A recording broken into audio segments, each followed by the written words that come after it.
हाँ जी, तो audit of NBFC chapter number 11 जो अपना फ्री फास्टैग बैच चल रहा है, बिल्कुल फ्री फास्टैग बैच चल रहा है। यूट्यूब पे आपको सारे ऑडिट के लेक्चर मिल जाएंगे बिल्कुल फ्री। उसके अंदर मेन चीज अपनी ये चल रही है, समझ तो रहे हैं अपन, पर आईसीआई जो करता है, आईसीआई मार्क्स किसके देता है? आईसीआई देता है मार्क्स रटने के। तो हर एक चीज रटाने की जिम्मेदारी मेरी है, मैंने ले रखी है। आपको बस लेक्चर मेरे साथ साथ ध्यान से देखना है, सब कुछ रटवा के ही छोड़ेंगे क्योंकि मार्क्स अपन को रटने से ही मिलने हैं। समझ अपन रहे, साथ में रटना भी है। तो बिल्कुल फ्री फास्टैग बैच है ऑडिट का वो। और अब सर ये कौन सी बुक से हो रहा है? ये अपनी वो ही बुक है जो ओनली 500 पेजेस की बुक है, ओनली 500 पेजेस की, जिसके अंदर ऑल कॉन्सेप्ट सारे कवर है। कोई समरी बुक नहीं है भाई, सारे कॉन्सेप्ट कवर है, plus all questions RTP MTP वगैरह के सारे क्वेश्चन भी इसके अंदर कवर है। मतलब ऑल इन वन बुक है, ये कर लो, उसके अलावा कुछ नहीं करना। सारे कॉन्सेप्ट अपने इसके अंदर चार्ट और टेबुलर फॉर्मेट में कवर है, सारे कॉन्सेप्ट। ठीक है, सिमिलरली क्वेश्चन भी सारे कवर है। अगर आपको लेनी हो तो नीचे आपको लिंक है, लिंक दे रखा है, सॉफ्ट कॉपी परचेस कर सकते हो वहां से। टेबुलर चार्ट फॉर्मेट सब कुछ हाईलाइटेड दे रखा है, अंडरलाइन कर रखी है, कलर्ड कर रखा है सब कुछ। ये क्वेश्चन भी इसी के अंदर कवर है। जैसे अभी डीम्ड एनबीएफसी का क्वेश्चन आया तो क्वेश्चन भी यहाँ पे डाल दिया, तो साथ में कवर हो गया, डुप्लीकेसी रिड्यूस कर दी। सेम इसी तरह की जो भी चीजें थी सब यहाँ पे क्वेश्चन वगैरह डाल रखे हैं अपन ने। चलो तो अब अपन शुरू करते हैं। तो सबसे चलाते हैं audit of NBFC. Sir audit of NBFC में एनबीएफसी का मतलब क्या होता है? एनबीएफसी मतलब होता है non banking financial company. Non banking financial company. अपन ने बैंक सुना हुआ है, बैंक तो सर सबको पता है, नॉर्मल होता है। अब एनबीएफसी वापस क्या बला आ गई? तो भाई होता ऐसा है, आपने बैंक और एनबीएफसी दो चीजें पढ़ी हुई है। मतलब आपने बैंक पढ़ा हुआ है, तो बैंक क्या कर सकता है? रुपए दे भी सकता है, रुपए ले भी सकता है, मतलब लोन भी देता है। और आप साथ में fix asset, sorry, FD RD saving bank में रुपए वगैरह सब एक्सेप्ट भी करता है। दोनों चीज करता है, दे भी सकता है रुपए, ले भी सकता है। एनबीएफसी केवल दे सकती है, एनबीएफसी केवल दे सकती है, ले नहीं सकती। एनबीएफसी कभी भी ले नहीं सकती है पैसा, केवल दे सकती है। एनबीएफसी क्या कर सकती है? एनबीएफसी केवल पैसा दे सकती है, पैसा ले नहीं सकती। दे सकती है ओनली पैसा, ठीक है। अब एनबीएफसी ले भी सकती है, कभी कभार डिपॉजिट एक्सेप्ट कर सकती है, डिपॉजिट एक्सेप्टिंग एनबीएफसी होती है। पर डिपॉजिट में भी ओनली टर्म डिपॉजिट, ओनली कौन सी? टर्म डिपॉजिट ही ले सकती है। टर्म डिपॉजिट जो अपनी एफडी होती है, आरडी होती है। डिमांड डिपॉजिट होती है वो नहीं। डिमांड डिपॉजिट मतलब जो पैसा अपन ने अपने अभी saving bank account, current bank account उनमें रख रखा है, जब मर्जी हो विड्रॉ कर लो। तो वो एनबीएफसी ऐसा अकाउंट नहीं खोल सकती कि डिमांड डिपॉजिट एक्सेप्ट कर ले, अपने से पैसा ऐसा एक्सेप्ट कर ले। ले भी सकती है, तो मैक्सिमम टर्म डिपॉजिट ले सकती है एफडी और आरडी, ठीक है। तो deposit taking, non deposit taking, ये दो तरह के एनबीएफसी एक क्लासिफाइड है। इसके अलावा बहुत से क्लासिफिकेशन है, अपन अभी पढ़ेंगे। और अगर आप ये अपन पढ़े सबसे पहले, तो इसके अंदर दे रखा है कुछ एब्रीविएशंस अपन ने यूज कर रखे हैं, तो वो एब्रीविएशन का ध्यान कर लेना भाई। एब्रीविएशन अपन नीचे पढ़ेंगे, इनका मतलब क्या होता है एक बार देख लो कि एब्रीविएशन जो नीचे आएंगे उनका फुल फॉर्म क्या होगी। ऐसा ही मतलब सिस्टमेटिकली इंपॉर्टेंट एनबीएफसी होता है, NSI non systematic important. D मतलब डिपॉजिट टेकिंग एनबीएफसी, एनडी मतलब नॉन डिपॉजिट टेकिंग एनबीएफसी। ये आएंगे अपन नीचे भी और डिटेल के अंदर पढ़ेंगे कि एनबीएफसी की डेफिनेशन है। देखो एनबीएफसी की फुल फॉर्म बना लो, वही डेफिनेशन हो जाएगी। एनबीएफसी की फुल फॉर्म क्या होती है? Non banking financial company. Non banking financial company, ये हो गई नॉन बैंकिंग, ये हो गई फाइनेंशियल। डेफिनेशन बन गई। डेफिनेशन नॉन बैंकिंग फाइनेंशियल, कोई भी नॉन बैंकिंग इंस्टीट्यूशन जिसका प्रिंसिपल बिजनेस हो रिसीव और डिपॉजिट और लैंडिंग इन एनी मैनर, ठीक है। Financial institution which is company, non banking financial company. Financial institution जो कोई कंपनी हो वो एनबीएफसी कहलाएगी। Non banking institution principal business of receiving और डिपॉजिट अंडर एनी स्कीम और अंडर मेथड और लैंडिंग ऑफ मनी, ठीक है ना। कोई भी नॉन बैंकिंग इंस्टीट्यूशन जो बैंक नहीं हो, बैंक ना होते तक आप भी पैसा ले रही दे रही है, मतलब। और एक अदर नॉन बैंकिंग इंस्टीट्यूशन, ये अलग से कोई भी अदर नॉन बैंकिंग इंस्टीट्यूशन जो भी सेंट्रल गवर्नमेंट की प्रीवियस अप्रूवल लेके ये काम कर रही है, ठीक है। ये तो हो गई नॉर्मल चीज। एक आता है जिसके ऊपर क्वेश्चन भी बहुत आते हैं, डीम्ड एनबीएफसी। सर ये डीम्ड एनबीएफसी क्या होता है भाई? डीम्ड एनबीएफसी होता है, तुम एनबीएफसी अपने आपको खुले खुले नहीं बोल रहे कि हम एनबीएफसी है, हम एनबीएफसी है, हम एनबीएफसी, तुम खुला खुला नहीं बोल रहे। तुम खुला ना बोल के चोरी छुप के एनबीएफसी वाला काम कर रहे हो। चोरी छुप के एनबीएफसी वाला काम कैसे कर रहे हो? तुम जो कंपनी हो, कोई भी नॉर्मल कंपनी जिसकी greater than 50% of asset financial asset हो। फाइनेंशियल एसेट क्या होती है? लोन एंड एडवांस वाली। करंट क्या तो करंट में वो लोन एंड एडवांस दे रखा हो किसी को, या फिर long term loan and advance दे रखा हो किसी को, short term long term loan and advance दोनों मिला के। आपकी मोर देन 50% ऑफ असेट आपकी फाइनेंशियल असेट है। आपकी बैलेंस शीट शो करेगी मोर देन 50% ऑफ असेट आपकी फाइनेंशियल असेट है, और मोर देन 50% ऑफ इनकम आपकी फाइनेंशियल इनकम है। जो भी इनकम है मोर देन 50% इनकम, दोनों की दोनों कंडीशन पूरी हो गई तो आप डीम्ड एनबीएफसी हो। आपको सर्टिफिकेट ऑफ रजिस्ट्रेशन लेना पड़ेगा आरबीआई के साथ। आपको एनबीएफसी का सर्टिफिकेट ऑफ रजिस्ट्रेशन लेना कंपलसरी हो जाएगा, वरना आपके ऊपर बहुत भारी भारी कॉन्सिक्वेंसेस हो सकती है। तो दोनों कंडीशन क्या पूरी होनी चाहिए? As per last audited balance sheet financial asset constitute greater than 50% of total asset net of by intangible asset. Intangible asset minus करने हैं, टोटल असेट में से क्या करने हैं? इंटेंजिबल असेट माइनस करने हैं। इनकम फ्रॉम फाइनेंशियल असेट, ये क्या इनकम एंड मतलब दोनों कंडीशन पूरी होनी चाहिए, and income from financial asset should be greater than 50% of gross income required to be registered as NBFC by RBI.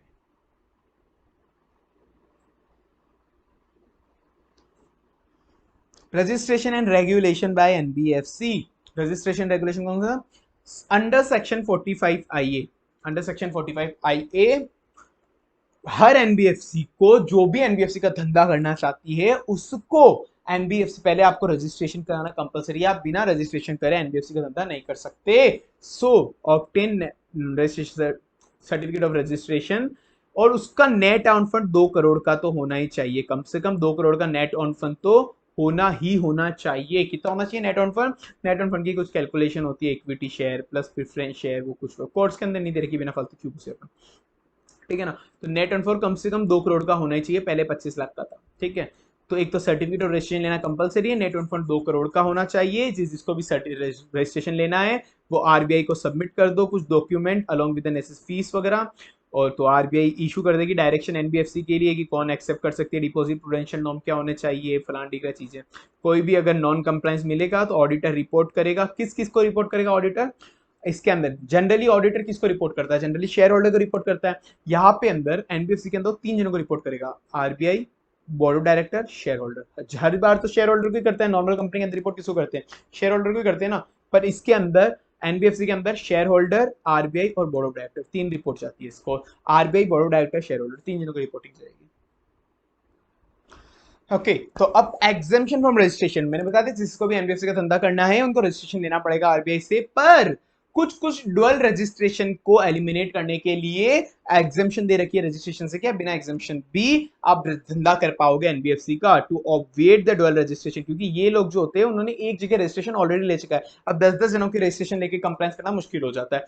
Housing financial institution, housing financial institution होते हैं वो रेगुलेट करता है नेशनल हाउसिंग बैंक, उसके अंदर रजिस्ट्रेशन ले लो, NBFC में registration अलग से मत लो। हाउसिंग फाइनेंस, मर्चेंट बैंकर जो होते हैं, मर्चेंट बैंकिंग वो सेबी में रजिस्टर्ड होते हैं, स्टॉक एक्सचेंज सेबी में रजिस्टर्ड होते हैं, स्टॉक ब्रोकर, निधि कंपनी कंपनीज एक्ट में होती है, इंश्योरेंस कंपनी आईआरडीए में होती है, चीट कंपनीज चीट फंड के अंदर होती है, सरफेसी में जो होता है सिक्योरिटाइजेशन रेगुलेशन एक्ट वो सरफेसी में रजिस्टर्ड होते हैं, mutual benefit company, mortgage guarantee company, core investment company which is not a systematic important core investment company. यहाँ बताऊंगा सिस्टमेटिक नॉन सिस्टमेटिक क्या होता है, आगे आएगा। Core investment company which is non systematic important, AIF alternative investment fund, core investment company with asset side less than 100 crore and asset side greater than 100 crore but not accessing public fund। या तो core investment, या एक तो क्या था core investment company which is non systematic important, core investment company which is non systematic important, या फिर core investment company जो 100 करोड़ से कम asset size हो, 100 करोड़ से ज्यादा है पर पब्लिक फंड एक्सेस नहीं कर रही हो, पब्लिक फंड एक्सेस नहीं कर रही हो। एक बार पढ़ लेना, नॉर्मल लिस्ट है, इसको रटाने से कोई मतलब नहीं है, थोड़ी बहुत चीजें पढ़ लो अपने आप दिमाग में सेट हो जाएगा, एमसीक्यू पर्पस के लिए आएगा ये, ठीक है। अब ये क्वेश्चन आ गया भाई, इसको रजिस्ट्रेशन की जरूरत है क्या भाई साहब को? ये इसने दे रखी है टोटल असेट, इंटेंजिबल असेट, तो अब तो कुल मिला के यही एक 50% डीम्ड एनबीएफसी वाला था ना। तो यहाँ पे टोटल फाइनेंशियल असेट कितनी है? एक तो financial asset, total financial asset कितनी हो गई? Current financial asset, non current financial asset 55 344, 350 total financial asset देख लो। टोटल असेट कितनी है? Net of by intangible asset minus करने पड़ेगा अपन को, 530 माइनस 3 दैट इज 527। वैसे इनकम भी लेनी पड़ेगी अपन को, वो दोनों देख रहे हो कि दोनों कंडीशन पूरी होनी चाहिए, तो फाइनेंशियल इनकम भी 50% ज्यादा होनी चाहिए, फाइनेंशियल असेट भी 50% ज्यादा होनी चाहिए। अगर ऐसा है तो रजिस्ट्रेशन की रिक्वायरमेंट पड़ेगी। अब है type of NBFCs. Type of NBFC को याद करना पड़ेगा अपन को क्योंकि एग्जाम में क्वेश्चन आ सकता है। तो टाइप ऑफ एनबीएफसी में एनबीएफसी बोलेगी आई एम फाइनेंसिंग हाउस, आई एम फाइनेंसिंग हाउस, आई एम फाइनेंसिंग हाउस, आई एम फाइनेंसिंग हाउस, आई एम फाइनेंसिंग हाउस, आई एम फाइनेंसिंग हाउस, आई एम फाइनेंसिंग हाउस, आई एम फाइनेंसिंग हाउस। चलो, आई इन्वेस्टमेंट, आई से क्या होगा, एक तो इन्वेस्टमेंट और एक इंफ्रास्ट्रक्चर। आई एम फाइनेंसिंग हाउस, एफ से, आई से एक तो इन्वेस्टमेंट एक इंफ्रास्ट्रक्चर, आई से एक इन्वेस्टमेंट एक इंफ्रास्ट्रक्चर। एम से micro financial institution, non banking company that is micro finance institution. F से factoring company, factoring non banking company which is factoring company. H से holding company, non banking financial company, non operative financial holding company, holding company.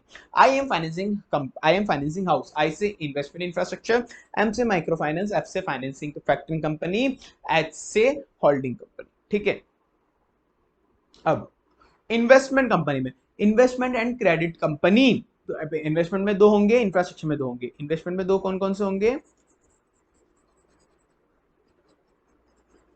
Investment में दो कौन से आपके, investment credit company that is ICC, investment credit company ICC.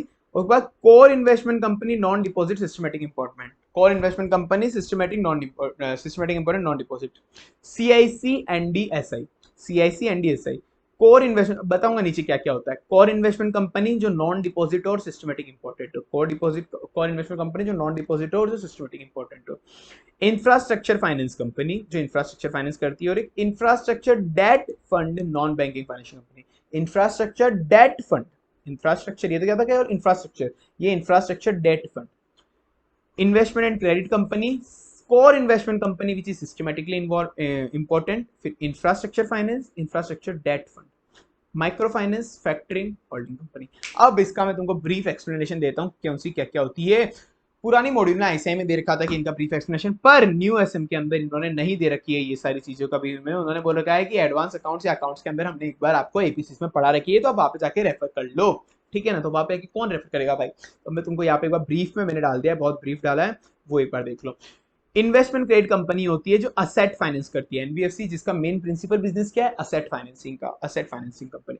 CIC core investment company होती है जो investment करती है खुद की ग्रुप कंपनीज में, invest in the security of group companies only, invest in the security of group companies only, plus condition ये भी जोड़ते रहना, इक्विटी में जितना इन्वेस्टमेंट करा, प्लस डेट में जितना इन्वेस्टमेंट करा, प्लस लोन में जितना इन्वेस्टमेंट करा, ग्रुप कंपनीज को में जितना इक्विटी में इन्वेस्टमेंट करा, जितना डेट में करा और जितना उनको लोन दिया, should be at least 90% of total asset of NBFC. NBFC की जितनी टोटल असेट है उसका 90% असेट इनसे ही कंप्राइज होना चाहिए, उनका 90% असेट इनसे ही कंप्राइज होना चाहिए, और 60% इक्विटी से, 60% इक्विटी से, इस वाली इक्विटी से। ठीक है ना, और वो इन्वेस्टमेंट में ट्रेडिंग नहीं करनी चाहिए और कोई भी अदर फाइनेंशियल एक्टिविटी नहीं करनी चाहिए। ठीक है, आईसीसी क्या करती है, एसेट फाइनेंस करती है। सीआईसी क्या करती है, ग्रुप कंपनीज में जिसमें 90% और 60% की कंडीशन है, और वो ट्रेडिंग नहीं करती है इन्वेस्टमेंट के अंदर। Done. Systematic core investment company क्या होती है, जो कोर इन्वेस्टमेंट कंपनी तो हो, जो कोर इन्वेस्टमेंट कंपनी तो हो, प्लस जिसकी asset 100 greater than equal to 100 crore. Core investment company क्या आती, जो ग्रुप कंपनी में इन्वेस्ट करती है, 90% loan plus that plus equity में होता है, और इक्विटी 60% होती है, ट्रेडिंग नहीं करती है।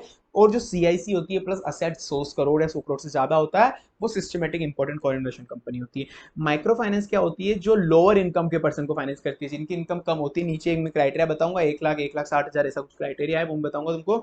जिनकी एनुअल इनकम कम होती है उनको देती है, तो एनुअल इनकम कम होती है उनको देती है। तो इसका जो 85% ऑफ असेट है, इस एनबीएफसी का 85% ऑफ असेट है, वो इन्हीं लोगों से कंप्राइज होना चाहिए, इन्हीं असेट से कंप्राइज होना चाहिए। NBFC factoring company, whose financial asset in factoring business consists least 75% of total asset income, जिसका फैक्टरिंग का काम हो। फैक्टरिंग असेट समझते हो ना, फैक्टरिंग में जो तुमको समझाया था, फैक्टरिंग का बिजनेस जिसका होता है, एक जने का डेटर या उसके जो रिसीवेबल होते हैं, मैं एनबीएफसी हूं तो मैंने दूसरे के डेटर और उसकी एसेट्स खरीद ली कि इनको मैं रियलाइज कराऊंगा, मैं फैक्टरिंग का बिजनेस ऑन कर रहा हूं। ठीक है ना, तो वो है फैक्टरिंग का बिजनेस हो गया। नॉन ऑपरेटिव होल्डिंग कंपनी, जो कुछ भी काम नहीं करी, कुछ भी, केवल अपनी ग्रुप कंपनी के शेयर्स होल्ड करके खड़ी हुई है, केवल अपने ग्रुप कंपनी के शेयर होल्ड करने के लिए उसको बनाया, तो इस ग्रुप कंपनी के शेयर होल्ड करके खड़ी हो जाए बस। इंफ्रास्ट्रक्चर फाइनेंस कंपनी, जिसका नेट ऑन फंड 300 करोड़ से ज्यादा हो, 75% of total asset infrastructure finance करके बन रहा हो, उसका क्रेडिट रेटिंग ए और अबव होने चाहिए, सीआरआर 15% होना चाहिए। ठीक है, 300 करोड़, 75%, 15% और A rating. Infrastructure debt finance, net out fund 300 crore, और invest in public private partnership. ठीक है, एक बार इसको ऊपर पढ़ लेना, गलती से क्वेश्चन आ जाए तो आ जाए, मेरा समझाने का एक बार काम था, समझा दिया। ये क्वेश्चन आता है, आया हुआ है, एनबीएफसी कौन कौन सी होती है, उनका ब्रीफ डिस्क्रिप्शन बताओ, 5 कोई भी एनबीएफसी का, तो ये देख लेना, पढ़ लेना इसको अच्छे से। वह जो मैंने तुमको ऊपर समझाया वो चीजें ही है। एक वो जो मैंने तुमको बताया था माइक्रो फाइनेंस के अंदर इनकम लोअर इनकम वालों को देते हैं, तो लोअर इनकम किसको कहते हैं, 1 लाख की इनकम है रूरल एरियाज के अंदर और 1,60,000 तक की है अर्बन एरिया के अंदर, ठीक है ना, उनको। और वो जो लोन देंगे ना वो 1 लाख से ज्यादा, 10 लाख, 1 लाख से ज्यादा नहीं होना चाहिए, उसका टेन्योर 24 मंथ से कम नहीं होना चाहिए, ठीक है। नॉर्मल चीजें थी, ये तुम देख लेना। वर्ल्ड लेयर ऑफ एनबीएफसीज डाल दी। एनबीएफसीज में अपन ने पढ़ रखा है, बहुत तरह की एनबीएफसीज होती है यार, अपन ने बहुत पढ़ रखा है। Core investment company, systematic core investment company, जो हाउसिंग फाइनेंस करती है, जो केवल फाइनेंसिंग करती है, नॉर्मल घरों के लिए फाइनेंस करती है, या फिर जो नॉन ऑपरेटिव होल्डिंग कंपनी होती है, अलग अलग तरह की बहुत सारी एनबीएफसीज पढ़ी है अपन ने। दैट्स ओके, वो अभी भी वो की वो जो एनबीएफसीज है वो अभी भी वो की वही है, उनमें कोई चेंज नहीं है। पर उन्होंने अभी क्या करा है, जो इतनी सारी तरीके की एनबीएफसीज थी, उन सारी तरीके की एनबीएफसीज को 4 कैटेगरी के अंदर डिवाइड कर दिया है, base layer, middle layer, upper layer, top layer. ये 4 लेयर के अंदर अपन ने उन सारी एनबीएफसीज को फिट कर दिया। ये 3-4 एनबीएफसी इस लेवल पे होगी, ये 3-4 एनबीएफसी इस लेवल पे होगी, ये 3-4 एनबीएफसी। वो अंदर के जो सब पार्ट है, जो भी अपन ने बात करें, सीआईसी एग्रीगेट है, हाउसिंग फाइनेंस एनबीएफसी, वो सब सेम है, बस उनको भी एक कैटेगराइजेशन दे दिया कि ये वाली एनबीएफसी बेस लेयर कहलाएगी, ये वाली टॉप लेयर, ये वाली मिड लेवल, ये वाली अपर लेवल, इस तरीके से 4 कैटेगरी में बांट दिया। अब इसको बांटने का मतलब क्या निकला, इतनी सारी एनबीएफसीज को कंट्रोल करना मुश्किल हो रहा था कि किसके ऊपर कौन से प्रूडेंस नॉर्म लगा है, हर के हर पे अलग होते हैं। कोई डिपॉजिट एक्सेप्टेंस है तो उस पर प्रूडेंस नॉर्म अलग लगते हैं, कोई नॉन डिपॉजिट एक्सेप्टेंस मतलब डिपॉजिट एक्सेप्ट नहीं करती है तो उस पर चीजें रेगुलेशन अलग लगती है। तो अब इन्होंने 4 कैटेगरी बना ली, हर एनबीएफसीज को इन 4 कैटेगरी में फिट कर देंगे। अब इन 4 कैटेगरी वाइज इन ये एनबीएफसीज पे रूल बनाएंगे कि इस पे कैपिटल प्रूडेंसी नॉर्म क्या लगेगा, या फिर कोई भी लोन रेगुलेशन एनबीएफसी का रिलेटेड इन चारों पे सिमिलर लगेगा। मतलब कि बेस लेयर पे जितनी भी एनबीएफसी है सब पे सेम लगेंगे सारे नॉर्म्स, फिर मिडिल लेयर पे जितनी भी एनबीएफसीज है उन सब पे सेम लगेंगे, इस वाइज इन्होंने कैटेगरी कर दिया है, ठीक है। तो अभी बोला एनबीएफसी क्लासिफिकेशन है, regulation like capital requirement, governance standard, prudence regulation, 4 layer के अंदर डिवाइड कर दिया है। किस बेसिस पे 4 लेयर बांटा, मेनली तो तुम रिस्कीनेस मानो, मेनली कि रिस्की, अगर उनको लगता है कम रिस्की है तो बेस लेयर में डाल दिया एनबीएफसी, उससे ज्यादा रिस्की है मिडिल लेयर में, उससे भी ज्यादा रिस्की है अपर लेयर में, उससे भी ज्यादा रिस्की है तो टॉप लेयर के अंदर डाल दिया। पर ये 3 कैटेगरी मतलब 3 चीजों को ध्यान में रख के इन्होंने ये चारों के अंदर डिवाइड करेंगे, size, activity and riskiness, size, activity and riskiness को देख के। तो अब सबसे पहले आते हैं अपन बेस लेयर। बेस लेयर के अंदर कोई भी एनबीएफसी नॉन डिपॉजिट टेकिंग है, पहले तो अगर डिपॉजिट टेकिंग है तो कुछ सोचना ही नहीं है, डिपॉजिट टेकिंग में कुछ सोचना ही नहीं है, डायरेक्ट डायरेक्ट मिडिल लेयर में पटक दो एक बार उसको, ठीक है। पर अगर नॉन डिपॉजिट टेकिंग है, नॉन डिपॉजिट जो डिपॉजिट नहीं लेती एनबीएफसी, उनके अंदर अगर asset size less than 1000 crore है, asset size less than 1000 crore है तो वो बेस लेयर में आएगी, मतलब छोटी एनबीएफसी है। पर अगर ग्रेटर देन या इक्वल टू है, नॉन डिपॉजिट एनबीएफसी है और उसकी जो असेट साइज है वो ग्रेटर देन या इक्वल टू 1000 करोड़ है, तो उसको मिडिल लेयर में डाल देना, तो उसको मिडिल लेयर के अंदर डाल देना, ठीक है। डिपॉजिट टेकिंग है तो कुछ सोचना ही नहीं है, और नॉन डिपॉजिट टेकिंग है तो देखना है 1000 करोड़ तक उससे कम है या फिर 1000 करोड़ इक्वल टू ग्रेटर है, तो उस हिसाब से अपना क्लासिफिकेशन होने वाला है। तो उसके बाद का कैसे याद रखना है, पान नो कंज्यूमर, पान खरीदने के लिए कोई भी कंज्यूमर नहीं है तो वो बिल्कुल गिरा हुआ है, पान खरीदने के लिए कोई भी कंज्यूमर नहीं है मतलब बिल्कुल बेस लेवल, पान खरीदने के लिए कोई भी कंज्यूमर नहीं है तो वो बिल्कुल बेस लेवल। तो पान, पी ए एंड, पान खरीदने के लिए कोई भी कंज्यूमर नहीं है, मतलब कोई भी कस्टमर नहीं है। तो अब ये वाली एनबीएफसी को बेस लेयर के अंदर डाल दिया इन्होंने। पी से P2P लेंडिंग, मतलब P2P लेंडिंग, आईसीआई ने इनको समझा नहीं रखा, मैं एक बार के लिए मैंने एक बार लिख दिया, तुमको पढ़ लेना कि दिमाग में एक रह जाएगी क्या होता है। P2P एनबीएफसी मतलब होता है कि कोई भी एनबीएफसी जनरली होती है आजकल कि ऑनलाइन प्लेटफॉर्म मीडिएटर बन जाती है, कि जिसको लोन देना है और एक बंदे को लोन लेना है तो एक एनबीएफसी मीडिएटर के थ्रू काम करेगी, कि वो एक एनबीएफसी मतलब एक कंपनी को जो वॉलंटरी लेंडर है और वॉलंटरी बोरोवर है उनके बीच में मीडिएटर का काम करेगी, तो वो P2P लेंडिंग करा देती है, online mediator for lender and borrower. Account aggregator मतलब जितनी भी कस्टमर की फाइनेंशियल इंफॉर्मेशन होती है, उसकी नेटवर्क कितनी है, उसके पास घर कितने हैं, उसके पास एलआईसी कितनी है, उसने कितनी जगह से लोन ले रखा है, सेविंग अकाउंट कहाँ का है, करंट अकाउंट कहाँ का है, ये सारे के सारे इंफॉर्मेशन किसी कस्टमर की इकट्ठा करके अलग अलग फाइनेंशियल इंस्टीट्यूशन को तो सेल करती है या फिर खुद ही यूज लेती है। मतलब मेन उसका काम ही यही होता है कि इन फाइनेंशियल इंफॉर्मेशन को यूज लेना, मतलब उनको मैनेज करना और बांटना एक तरीके से, accumulate and distribute financial information of a person, वो अकाउंट एग्रीगेटर। फिर उसके बाद non operating finance holding company, अपन पहले ही पढ़ा चुका हूँ, ये ऊपर डेफिनेशन मतलब पहले मेन कोर्स के अंदर अपना चला हुआ है। फ्री बैच, बिल्कुल अगर जिसको नहीं पता हो, बिल्कुल free fast track batch YouTube पे 100% कवर है, उसके अंदर समझा तो है, समझने के साथ साथ अपने पूरा रटा है, हर एक पॉइंट रटने में आया है उससे। अगर आपने नहीं देखा हो तो आप यूट्यूब चैनल पे मैं प्लेलिस्ट चेक कर सकते हो, नीचे मैं लिंक दे दूंगा डिस्क्रिप्शन बॉक्स में, ठीक है।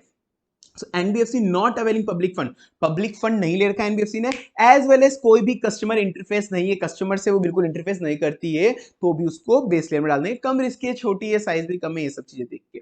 मिडल लेयर, अपन ने एक तो डिपॉजिट की बात करी, डिपॉजिट में देखा तो वो मिड लेयर भी हो सकती है, अपर लेयर भी हो सकती है, ये अपन नीचे आके पढ़ेंगे अभी अपर लेयर में क्या क्या आता है। नॉन डिपॉजिट टेकिंग है, greater than equal to 1000 crore है, मिडल लेयर आ गया अपना। अब एनबीएफसी जिनमें फॉलोइंग है, फॉलोइंग होने वाला है SPD, stand loan primary dealer. Stand loan primary dealer जो एनबीएफसी गवर्नमेंट सिक्योरिटीज में डील करती है, जो एनबीएफसी गवर्नमेंट सिक्योरिटीज में डील करती है, मतलब एजेंट एक तरीके की बाइंग सेलिंग के लिए, तो वो एनबीएफसी एसपीडी कहलाती है, स्टैंड लोन प्राइमरी डीलर। वो हमेशा मिड लेयर में रहेगी, एसपीडी हमेशा मिड लेयर में रहेगी, एसपीडी हमेशा मिड लेयर में। इंफ्रास्ट्रक्चर डेट फंड अपन पहले ही पढ़ चुके हैं क्या होता है, मतलब ये पहले भी था ये वाला। तो इंफ्रास्ट्रक्चर डेट फंड के अंदर हमेशा मिड लेयर में रहेगी, एसपीडी भी हमेशा के हमेशा मिड लेयर में रहेगी। स्टैंड और जो इंफ्रास्ट्रक्चर डेट फंड है वो भी हमेशा मिड लेयर के अंदर रहने वाली है, ठीक है। अब ये जो है, ये तीन और एक अपन ने एक ये ए वाला पढ़ा, ये मिड भी हो सकती है, अपर भी हो सकती है। अभी तो एक बार मिड देखो, अपर का क्या ट्राई वैसे भी अभी बहुत इजी है, तो अभी तुम देखो मिड के अंदर है, अभी तो इतना ध्यान रखो बस। अब इसके अंदर क्या डिपॉजिट टेकिंग है तो मिड है, और ये तीन सीआईसी अपन पढ़ चुके हैं, कोर इन्वेस्टमेंट कंपनी, एचएफसी अपन पढ़ चुके हैं, हाउसिंग फाइनेंस कंपनी, और ये आईएफसी भी अपन पढ़ चुके हैं, इंफ्रास्ट्रक्चर फाइनेंस कंपनी। मिड भी हो सकती है और टॉप भी अपर भी हो सकती है, मिड भी हो सकती है, अपर भी हो सकती है। ये बस एमसीक्यू के लिए तुम ध्यान रखना कि किधर होनी चाहिए, ठीक है। तो अभी अपन को क्या रखना है, एसपीडी हो गया, या फिर उसके बाद जो इंफ्रास्ट्रक्चर डेट फंड हो गया, इंफ्रास्ट्रक्चर रिलेटेड दोनों, इंफ्रास्ट्रक्चर डेट फंड भी, इंफ्रास्ट्रक्चर फाइनेंस कंपनी भी, दोनों मिड के अंदर है, ठीक है। एसपीडी इंफ्रास्ट्रक्चर के दोनों ये इसके अंदर है, सीआईसीबी और एचएफसीबी, सीआईसीबी और एचएफसीबी ये किसके अंदर है, मिडिल लेयर के अंदर। और ऊपर क्या था, ऊपर था पान के लिए नो कस्टमर था, पान के लिए नो कस्टमर था, तो वो बेस लेयर के अंदर है। अब अपर लेयर के अंदर क्या होगी, आरबीआई कुछ स्पेसिफिक रेगुलेटरी रिक्वायरमेंट लगाएगा अपर लेवल के अंदर, आरबीआई बोल देगा कि ये वाली एंटिटीज तो अपर में होगी ही होगी। आरबीआई जब भी ऐसा कुछ बोल दे, इनहेंस रेगुलेटरी रिक्वायरमेंट लगानी हो कि यार ये एनबीएफसी ज्यादा रिस्की बहुत बड़ी हो गई, इस पे ज्यादा रेगुलेटरी रिक्वायरमेंट लगानी है, किसी भी एनबीएफसी को उधर फिट कर देगा वो, तो वो अपर लेवल आरबीआई डिसाइड कर लेगा। पर हालांकि सब कुछ छोड़ दो सारे, मतलब ये पैरामीटर दे रखा है फिलहाल आरबीआई ने कि इसको अपर लेवल कहेंगे, वो पैरामीटर मतलब जो सर्कुलर है वो अपने कोर्स के अंदर नहीं है, छोड़ो। पर जो भी टॉप 10 एलिजिबल एनपीएफसी होगी असेट साइज की टर्म में, कोई भी टॉप 10, तभी तो मैंने ऊपर ही बोला था ये वाली इनके अंदर, ये क्यों कि असेट साइज के हिसाब से होती है ये इनकी कैटेगरी हमेशा। तो अगर कोई भी टॉप 10 एनबीएफसी हुई, irrespective of any other factor, कोई भी फैक्टर नहीं देखना, टॉप 10 एनबीएफसी हुई असेट साइज के कंपैरिजन में, तो उसको हमेशा अपर लेयर में लेना पड़ेगा, ठीक है। ये अपर लेयर में हो जाएगा। अब उसके बाद जो टॉप लेयर है, सबसे पहले स्मॉल हो गया अपना, सबसे पहले लोअर हो गया, मिडल हो गया, अपर हो गया, अब top layer. Top layer generally empty ही रहने वाला है, बिल्कुल खाली रहेगा, इसके अंदर कोई भी एनबीएफसी नहीं आएगी। ये बिल्कुल स्पेसिफिक, जब अपना आरबीआई को लगे कि यार अब बहुत मामला बिगड़ गया, इसको एक अलग ही गाइडेंस के अंदर रखना है, इस एनबीएफसी को एक अलग ही गाइडेंस के अंदर रखना है कि इस एनबीएफसी में बहुत ज्यादा ध्यान रखना पड़ेगा, बहुत भयंकर रिस्की हो गई है, तब आरबीआई एक स्पेसिफिक कुछ भी नोटिफिकेशन सर्कुलर वगैरह निकाल के उस एनबीएफसी को टॉप लेयर में पटक देगा। आरबीआई को अगर ओपिनियन में हुआ कि बहुत ज्यादा इंक्रीज हो गई है भाई सिस्टमेटिक रिस्क, इसको अपर लेयर से हटा के टॉप लेयर में पटकना पड़ेगा, तब आरबीआई उसको पटक देगा अपने आप, ठीक है। तो अब जैसे ये इन्वेस्टमेंट क्रेडिट कंपनी जो आईसीसी होती है, माइक्रो फाइनेंस इंस्टीट्यूशन है, फैक्टरिंग वाले जो फैक्टरिंग जो एनबीएफसी होती है, गारंटी मॉर्गेज गारंटी एनबीएफसी होती है, वो किसी भी लेयर के अंदर हो सकती है, डिपेंडिंग ऑन पैरामीटर, सबके पैरामीटर है ना ऊपर, तो किसी भी लेयर के अंदर हो सकती है, नॉर्मल चीज है। पर ये चीज मुझे लगता है एमसीयू के लिए बहुत इंपॉर्टेंट है, केस सिनेरियो में भी आ सकती है वैसे तो।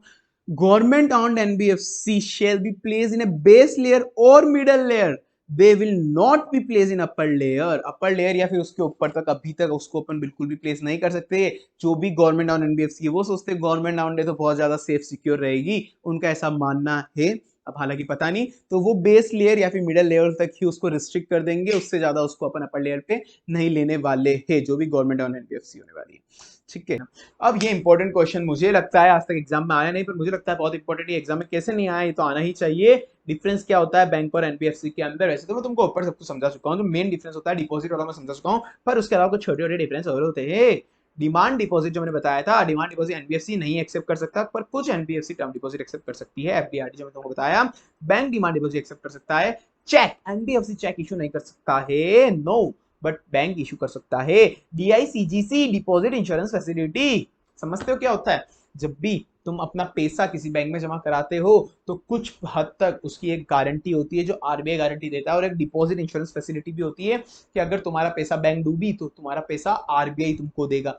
वो स्पेसिफिक लिमिट तक होता है, कमर्शियल बैंक में 2.5 लाख ऐसा कुछ होता है, 2.5 कम समथिंग। तो उतनी गारंटी वो बैंक वगैरह देता है, या कोई अलग एजेंसी होती है गवर्नमेंट की वो देती है, इंश्योरेंस एजेंसी। पर एनबीएफसी में अगर आपने कोई भी टर्म डिपॉजिट कराई तो उसकी कोई भी गारंटी नहीं हो सकती है, बैंक के अंदर होती है। प्रायोरिटी सेक्टर होता है क्या, बैंक वालों के ऊपर रूल होता है कि आपको इतना इतना परसेंट आपको कुछ प्रायोरिटी सेक्टर को लोन देना पड़ेगा, एग्रीकल्चर वालों को 10% देना ही देना पड़ेगा, एक तो 10% देना ही पड़ेगा, ऐसा ऐसा होता है। बैंक वालों पे प्रायोरिटी सेक्टर चल लगता है, इनके एनबीएफसी पे कोई भी प्रायोरिटी सेक्टर नहीं लगता है, इनकी मर्जी हो किसको लोन देंगे भाई, तुम्हारा प्रायोरिटी सेक्टर गया फाड़। ओके, अब होता है प्रूडेंशियल नॉर्म। प्रूडेंशियल नॉर्म्स क्या होते हैं, प्रूडेंशियल नॉर्म जनरली होते हैं कैपिटल एडिकेसी रेशियो, आपकी कितनी कैपिटल होनी चाहिए, इनकम की अकाउंटिंग कैसे होनी चाहिए, इनकम रिकॉग्नाइज कैसे करेंगे, असेट का क्लासिफिकेशन कैसा होना चाहिए, असेट को वैल्यूएशन कैसा होना चाहिए, कौन सी असेट स्टैंडर्ड है, कौन सी असेट सब स्टैंडर्ड है, ये सारी चीजें कहलाती है प्रूडेंशियल नॉर्म। सबसे पहले होता है कैपिटल रिक्वायरमेंट, ये हो सकता है एमसीक्यू पर्पस के लिए, आया तो नहीं आज तक पर आ सकता है, तो मैं एक बार थोड़ा जल्दी जल्दी कराते हैं इसको। कैपिटल रिक्वायरमेंट किस पे लगती है, NBFC systematic important, deposit and non deposit, D and ND. अब वो सिस्टमेटिक इंपॉर्टेंट हो गया, अगर कोई भी एनबीएफसी सिस्टमेटिक इंपॉर्टेंट हो गई तो अब वो इररिलेवेंट है कि वो डिपॉजिट लेती हो या नहीं लेती हो, कोई भी एनबीएफसी सिस्टमेटिक इंपॉर्टेंट हो गई तो वो इररिलेवेंट है कि वो डिपॉजिट लेती हो नहीं लेती हो, तो जहां जहां पे ऐसा ही आ गया वहां पर डी और एनडी दोनों के दोनों ही आएंगे। ठीक है, तो उसका मिनिमम कैपिटल रेशियो कितना होना चाहिए, ये मैंने तुमको समझाया था बैंकिंग के अंदर कि कैपिटल रिक्वायरमेंट क्या होता है, कि फॉर्मूला ये तुमको समझाया भी था वहाँ पे बैंक वाले बैंकिंग चैप्टर में डालता, बैंक ऑडिट के अंदर मैंने। ये होता है capital divide by asset multiply risk wait, कि मतलब कितना कैपिटल एडिक्वेट होना चाहिए रिस्की वेटेज के कंपैरिजन के अंदर। कैपिटल है 500 लाख का, और यहाँ पे अलग अलग तरह की असेट है, असेट 1 मल्टीप्लाई ये कितना रिस्की परसेंट है, प्लस असेट 2 ये कितना रिस्क का परसेंट है, इसके ऊपर कितना रिस्क परसेंट है, तो इनको ऐड करके आ गया मान लो 100, तो 500 divide by 100 that is equal to 5 time capital adequacy है अपना रिस्की असेट के कंपैरिजन के अंदर। तो हर असेट के ऊपर कुछ रिस्क वेट असाइन हुआ होता है ऑलरेडी, वो सर्कुलर के अंदर टाइम टू टाइम निकलता रहता है। तो एक चीज ध्यान रखना, जो कैश होता है ना उसका रिस्क वेटेज कितना होता है, 0। भाई कैश में तुम्हारी कोई रिस्क है क्या, डेटर के अंदर तो रिस्क होगी, चलो रियलाइज ना हो, फिक्स असेट कभी भी टूट फूट जाए, कैश के अंदर कोई रिस्क है क्या, भाई कैश तो 0 रिस्क वेटेड एसेट है। उसको कितना एमसीयू के पर्पस के लिए मैंने एक बार दे रखा है, कैश 0 रिस्क वेटेड एसेट होता है। मिनिमम कैपिटल रेशियो कितना होता है, टायर 1 प्लस टायर 2 मिला के कैपिटल रेशियो मिनिमम कितना होना चाहिए, 15%। Minimum capital ratio 15%, tyre 1 10%, minimum capital ratio 15%, tyre 1 10%, minimum total tyre 1 tyre 2 15% होना चाहिए, टायर 1 कितना होना चाहिए उसमें 10% होना चाहिए। और अगर मैं एनबीएफसी गोल्ड लैंडिंग में खड़ी है, गोल्ड लैंडिंग बिजनेस में कि गोल्ड लेके गोल्ड पे फाइनेंस करिए सामने वाले को, तो मिनिमम टायर 1 12% होना चाहिए, तो मिनिमम टायर 1 12%, ऐसे टायर 1 10% होना चाहिए, गोल्ड लैंडिंग बिजनेस में तो 12% होना चाहिए, टोटल के अंदर टायर 1 टायर 2 15% होना चाहिए, 10 12 15 10 12 15 10 12 15। ठीक है, income recognition norm, accrued basis पे इनकम रिकॉग्नाइज होगी, पर एनके में जब रिसीव होगी जब ही होगी, अगर एनपी हो गया तो जब रिसीव होगी तभी होगी, अगर कोई भी पहले रिसीव कर बुक कर चुके हो तो उसको रिवर्स कर दो, बाकी तो जो भी अकाउंटिंग प्रिंसिपल के हिसाब से होती है generally. Asset classification and provisioning, सब पे लगेगा असेट क्लासिफिकेशन एंड प्रोविजनिंग की कौन सी असेट स्टैंडर्ड है, कौन सी सब स्टैंडर्ड है, कौन सी लॉस है, कौन सी डाउटफुल लो असेट है, किस पे कितना प्रोविजन बनेगा, वो सब पे सब कुछ लगेगा सारी एनबीएफसी पे, except micro finance NBFC, except micro finance NBFC. Micro finance NBFC चले छोटी सी तो एनबीएफसी है, उस पे का एसेट क्लासिफिकेशन प्रोविजनिंग नॉर्म बना रहे हो बेचारी माइक्रो फाइनेंस एनबीएफसी, उसको छोड़ो भाड़ में गया वो तो, ठीक है ना। तो अब माइक्रो फाइनेंस एनबीएफसी, और एक और नोट मैंने डाला हुआ है, इसको ध्यान से रख लेना एमसीक्यू पर्पस के लिए, केस सिनेरियो के लिए, कि केवल अपग्रेड होना ही रीशेड्यूल, अपग्रेड नहीं हो जाएगा रीशेड्यूलिंग होने से। कोई भी रीशेड्यूलिंग, रीशेड्यूलिंग में तुमको बैंक ऑडिट चैप्टर के अंदर समझा कि रीशेड्यूलिंग होना, 5 साल का लोन था उसको 10 साल का लोन कर दिया क्योंकि वो सामने वाला चुका नहीं पा रहा, या फिर ऐसा कोई भी कि मेरा ड्यू डेट आ गया, ड्यू डेट के बाद मैंने डिफॉल्ट भी कर दिया, वो लॉस असेट बन चुका था, पर मैंने चलो बैंक वालों को चलो उसने गिड़गिड़ाया बैंक वालों के सामने कि मेरे को 10 साल और एडिशनल चाहिए, मैं इसको नहीं चुका पाऊंगा, तो ड्यू डेट एक बार तो पूरी हो चुकी थी, लोन लॉस असेट भी बन चुका था, पर चलो बैंक ने कहा कि चलो मैं प्लस 10 ईयर और कर लो, तो एक बार तो लॉस असेट हो चुका था, तो क्या प्लस 10 ईयर करने से वो स्टैंडर्ड असेट बन जाएगा, नहीं, वो लॉस असेट का लॉस असेट ही रहेगा। स्टैंडर्ड असेट, स्टैंडर्ड असेट वो होती है जिसपे कोई भी डिफॉल्ट नहीं कराए सामने वाले ने प्रिंसिपल या फिर इंटरेस्ट का। पर भाई एक चीज इसमें बहुत अच्छे से ध्यान में रख लेना कि चाहे कोई स्टैंडर्ड असेट भी क्यों ना हो, उस पे भी तुमको प्रोविजन बनाना पड़ेगा। कितना प्रोविजन बनाना पड़ेगा? 0.4% एंड 0.25%। अगर सिस्टमेटिक इंपॉर्टेंट है तो हर बार ज्यादा प्रोविजन बनाना है, ध्यान रख लेना, सिस्टमेटिक इंपॉर्टेंट है तो हर बार ज्यादा प्रोविजन बनाना है। अब चाहे डिपॉजिट लेता हो या ना लेता हो, डिपॉजिट और नॉन डिपॉजिट टेकिंग 0.4% और 0.25%। और अगर नॉन सिस्टमेटिक इंपॉर्टेंट है और नॉन डिपॉजिट है, एसआई के अंदर तो दोनों, चाहे डिपॉजिट हो या नॉन डिपॉजिट, 0.4%। और non SI, non systematic important में 0.25%। 0.4%, 0.25%, एसआई को ज्यादा बनाना है, 0.4%, 0.25%, इसे 0.4% और 0.25%, 0.4%, 0.25%, एसआई को ज्यादा बनाना है। सब स्टैंडर्ड सेट क्या होता है? जो असेट एनपीए हो चुका है और एनपीए होने के बाद 18 महीने तक ही अभी तक वो पड़ा हुआ है। एनपीए 18 महीने से ज्यादा नहीं हो चुका है, ठीक है ना, एनपीए 18 महीने तक, और 18 महीने और यहाँ पे 12 महीने, एसआई के अंदर केवल 12 महीने। एनपीए हो चुका है, एनपीए कब होता है? वो इसका जो एनपीए होता है ना, वैसे जनरली बैंक के अंदर क्या होता है, 90 डेज वाली कंडीशन है। इसके एनबीएफसी में एनपीए के लिए 6 मंथ वाली कंडीशन है। एनपीए हो गया, 6 मंथ हो गया, 6 मंथ तो यहाँ पे कंप्लीट हो गया इस डेट को, पर अब 6th मंथ यहाँ पे एनपीए हो गया। अब इस 6th मंथ से भी यहाँ पे 18 महीने पूरे हो रहे, एडिशनल 18 महीने, मतलब यहाँ से 18 महीने और, तो यहाँ के टाइम पीरियड में अगर वो फॉल कर रहा है तो वो सब स्टैंडर्ड एसेट है। एनपीए तो यहाँ पे हो गया, यहाँ पे और एडिशनल 18 महीने, तो यहाँ के अगर टाइम पीरियड में फॉल कर रहा है और यही अगर सिस्टमेटिक इंपॉर्टेंट है तो यहाँ पे केवल 12 महीने, यहाँ पे केवल 12 महीने, तो उसको कहेंगे सब स्टैंडर्ड एसेट। यहाँ पे इसको कहेंगे सब स्टैंडर्ड एसेट।